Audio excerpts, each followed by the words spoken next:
Break के बाद एक बार फिर आप सभी का स्वागत है। आप देख रहे हैं हमारा खास प्रोग्राम दूसरा पहलू और आज हमारे साथ हैं राजस्थान के पहले अंतर्राष्ट्रीय क्रिकेटर पार्थसारथी शर्मा।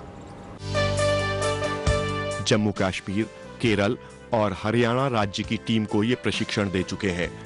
आज के टीम इंडिया के गौतम गंभीर पार्थसारथी को अपना गुरु मानते हैं। कैरियर में इतने उतार चढ़ाव होने का विलेन पूछने पर पहले तो ये अपने किस्मत कनेक्शन को दोष देते हैं और फिर पूरी बात बताते हुए कहते हैं कि पाकिस्तान के दौरे पर उस समय के कप्तान अपने चहेते खिलाड़ी को उस दौरे पर ले जाना चाहते थे, तो उसके लिए इस किस्म की राजनीति की गई कि इनके दिल में एक छेद होने की बात फैला दी और 50 तरह के टेस्ट कराए गए। इस दरमियान टीम घोषित हो गई। ये डॉक्टरों के चक्कर लगाते रह गए, फिर अपने ठीक होने का सबूत भी ले आए, लेकिन तब तक टीम दौरे पर निकल चुकी थी। एक मौका हाथ से फिसल गया। इनका मानना है कि ऐसी ही राजनीति आज राजस्थान क्रिकेट में भी चल रही है और उसी की वजह से इनकी प्रतिभा का सही इस्तेमाल नहीं हो पा रहा। पार्थसारथी को हॉलीवुड फिल्में बहुत पसंद है, लेकिन हिंदुस्तान में दिलीप कुमार और अमिताभ बच्चन इनके पसंदीदा अभिनेता हैं। संगीत का भी बहुत शौक है पार्थसारथी शर्मा को। खाली वक्त में पुराने गाने और गजलों का लुत्फ उठाते हैं। इसके लिए उन्होंने एंटीक म्यूजिक सिस्टम भी रख छोड़ा है।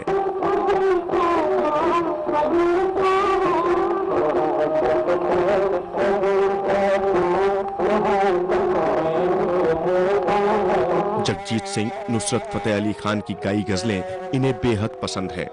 60 और 70 के दशक के अंग्रेजी गाने भी इन्हें बेहद पसंद है।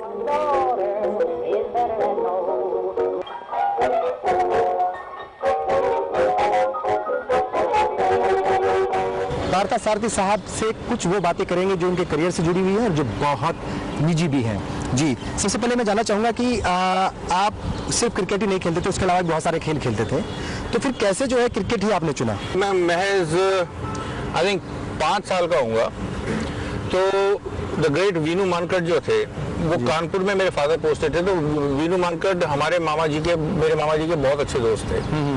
तो वीनू मानकड़ साहब घर आए थे, तो घर आने के बाद उनसे मैं वो मेरी बात वो कर रहे थे। मैं बच्चा था तब जी, तो उनसे यूँ बोला, तो मैंने बोला जी कि वो उन्होंने पूछा तुम बड़े होके क्या करना चाहते हो? मैंने जी मैं तो आपकी तरह क्रिकेट बनना चाहता था।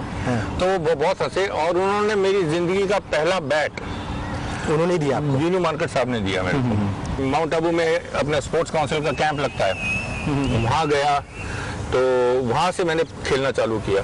अच्छा, अगर हम डोमेस्टिक क्रिकेट की बात करें तो बहुत अच्छा जो है आपका करियर रहा है और जो एक तरीके से एवरेज कहा जाए वो भी बहुत अच्छा रहा है, लेकिन फिर आप चले गए थे टेस्ट, बाकायदा जो इंटरनेशनल क्रिकेट मैच आपने खेला है, बहुत अच्छा करियर वहाँ पर नहीं रहा, थोड़ा उसके बारे में बताइए आप।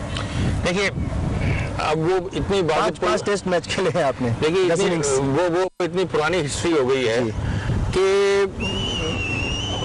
उसके बाद करने के बाद मतलब दुख भी होता है। क्यों कि इसके बड़े इंटरेस्टिंग किस्से हैं जी, जो भी मेरे साथ हादसे हुए हैं मेरे जो टेस्ट क्रिकेट में, इसके लिए बहुत कहानी है। तो प्रेस जो थी मेरे को ऐसा उन्होंने वो शो किया, पोर्ट्रे किया कि मेरी रनिंग बिटवीन द विकेट्स वो अच्छी नहीं है, बट अगर जो कार्य से देखा जाए तो मैं मेरी जिंदगी में 4 दफा रन आउट हुआ टोटल, सिर्फ 4 दफा। उसके बाद धीरे धीरे जो है थोड़ा सा इंटरेस्ट जो था वो क्रिकेट में कम होने लग गया, कि मुझे ऐसा लगा कि एक कोई ग्रुप है यहाँ पे जो कि नहीं बनने देना चाहता, जो नहीं बनने देना चाहता। किसको मानते विलेन आपके अपने करियर का, क्रिकेट की दुनिया का अगर जो करियर आपका मैं कहूँ, किसको विलेन मानते हैं कि इनकी वजह से नहीं हो पाया है? देखिए, किसी को नाम से दोषी ठहराना तो मेरे नेचर में नहीं है, तो मैं किसी को दोषी मानूंगा तो मैं आई थिंक मैं मेरे लक को ही मानूंगा, मेरे को फेट को ही मानूंगा कि मैं शायद मेरे फेट में नहीं था, शायद मेरी तकदीर में ही नहीं था।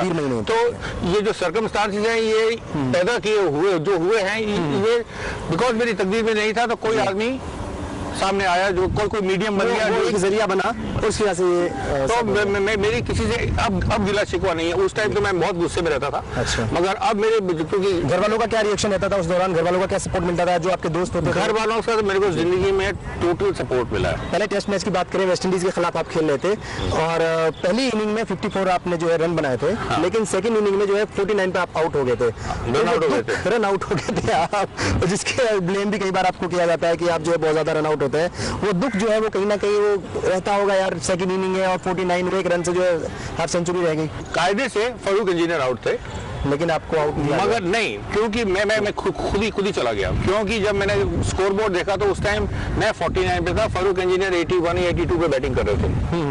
तो मैंने बोला चलो मैं 49 पे हूँ, फारूक 80 समथिंग पे है, बैटिंग कर रहा है, मैंने बोला कर लेंगे, सेंचुरी नहीं हो रही तो कुर्बानी कहा जाएगा उसको। तो मैं वॉकआउट कर गया। मजे की बात यह है कि अंपायर जो थे मिस्टर गोटस्कर अंपायर थे, उन्होंने ये भाप लिया। उस जमाने में टीवी रिप्ले वगैरह कुछ था ही नहीं होता था, कुछ भी नहीं था। उन्होंने ये देख लिया, तो मैंने उनकी तरफ देखा तो उन्होंने बस मुंडी नीचे कर ली। तो मैं धीरे से, मुझे हंसी भी आई, मैंने उसको फारूक को बोला, मैंने you stay, I am going, तो मैं वॉकआउट कर गया। बहुत कम उम्र थी आपकी, माताजी का देहांत हो गया, बड़ी दुखद, जाहिर सी बात है बहुत दुख हुआ होगा उस वक्त आपको। फिर मामा जी के साथ आपने ज़्यादा वक्त गुजारा, बहुत ज़्यादा करीब उन्हीं के थे आप, इसके बारे में थोड़ा बताएं। मदर की डेथ हो गई जब मैं 14 साल का था जी। बहुत कम उम्र होती है, बहुत 13-14 साल का था। मगर मदर की जो उन्होंने जो मेरे में क्रिकेट का जो जुनून देखा था या कुछ भी था, तो मदर ने फादर से प्रॉमिस कराया था कि कोई भी घर वाला मेरे और क्रिकेट के बीच में नहीं आएगा। ये माता जी ने आपको कराया। हाँ जी। और मैंने मम्मी को प्रॉमिस किया था कि मैं कभी ना कभी इंडिया जरूर खेलूंगा। तो जब आप इंडिया खेले तो क्या आपकी श्रद्धांजलि उनके लिए रही होगी, और वो चीज़ें जो है वो पुरानी बातें थी। घर के अंदर माहौल जो था वो, जैसे मैंने पहले बताया, खिलाड़ियों का था, तो इट वाज ऑलवेज एनकरेजमेंट। और वो किसी ने मेरे को कभी कुछ नहीं बोला। और यहाँ लगता है कि जब आपने पहला टेस्ट खेला और सेंचुरी मारी, 54 बनाया, सबसे बड़ी श्रद्धांजलि माता जी के लिए वही जी। तो उस वक्त याद आई होंगी माँ आपके जब आप खेल रहे थे क्या? बिल्कुल। तो कुछ शेयर करेंगे वो लम्हे? क्या शेयर करना, बट वो पुरानी इतनी बात हो गई। बट उस टाइम जैसे रन बना के लोग बाग करते हैं, आजकल बल्ले दिखाते हैं और ये वो सारे नाटक होते हैं। उस जमाने में अपन ने बस 1 मिनट के लिए टोपी उतार, हेलमेट तो होते ही नहीं थे, टोपी उतारी और मैंने बोला कि mom this is for you, तो चालू हो गए। पुरानी बातों को भुलाकर उनसे सीख लेकर आदमी आगे बढ़ता है। वही पार्थसारथी शर्मा भी कर रहे हैं और जीवन की सरिता को आगे बढ़ा रहे हैं।